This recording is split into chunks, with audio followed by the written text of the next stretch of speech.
The federal government is coming after car dealers. Today, I don't want to just talk about one bad dealership. I don't even want to talk about one dishonest salesperson. And I certainly don't want to talk about one finance manager because something much bigger just happened. The Federal Trade Commission, the FTC, the agency responsible for protecting consumers, just sent out warning letters to 97 dealership groups representing more than 200 dealerships across roughly 30 states.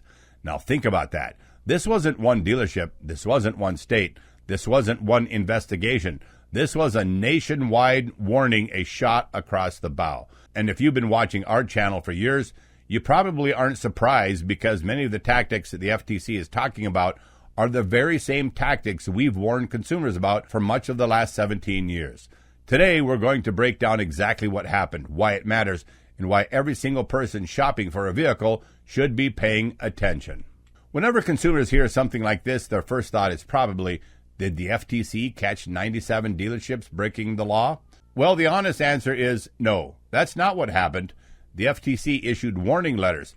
Those letters are not findings of guilt. They don't prove anyone violated the law. They're essentially saying, we're seeing advertising practices that concern us. And if these practices continue, there could be enforcement actions against your dealership. That distinction matters because we always want to be fair.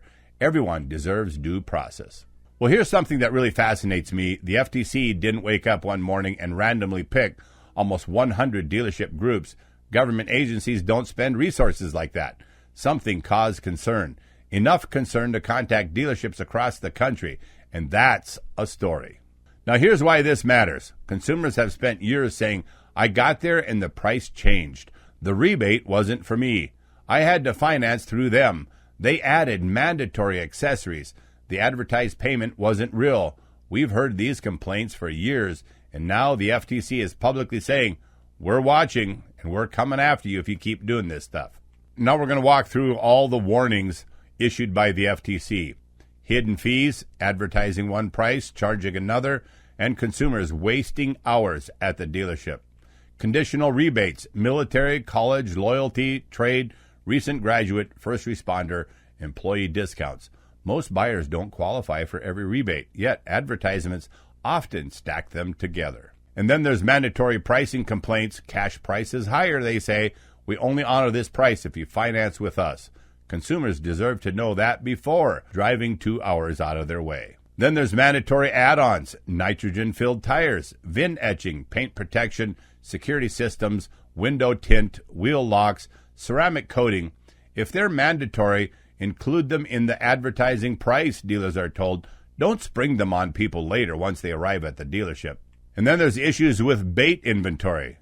Dealers will say, this vehicle just sold. But here's another one. Consumers know exactly how this feels.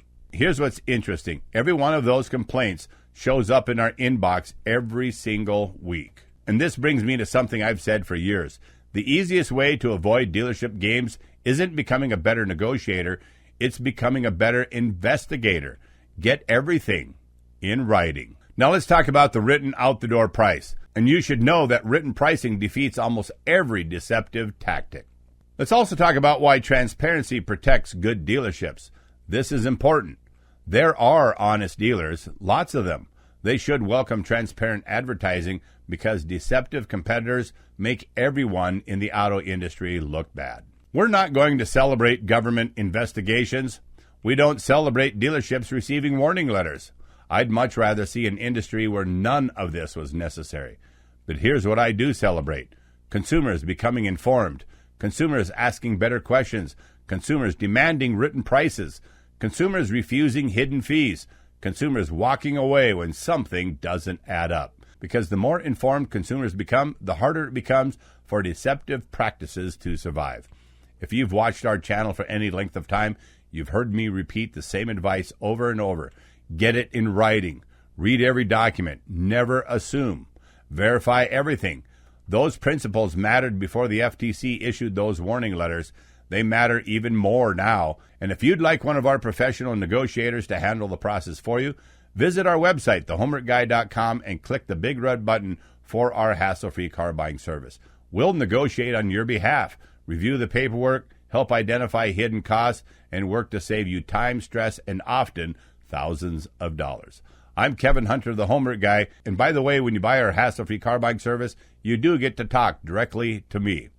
And remember, the best deal isn't the one with the lowest advertised price. It's the one that's honest from the very beginning. And yes, they are out there.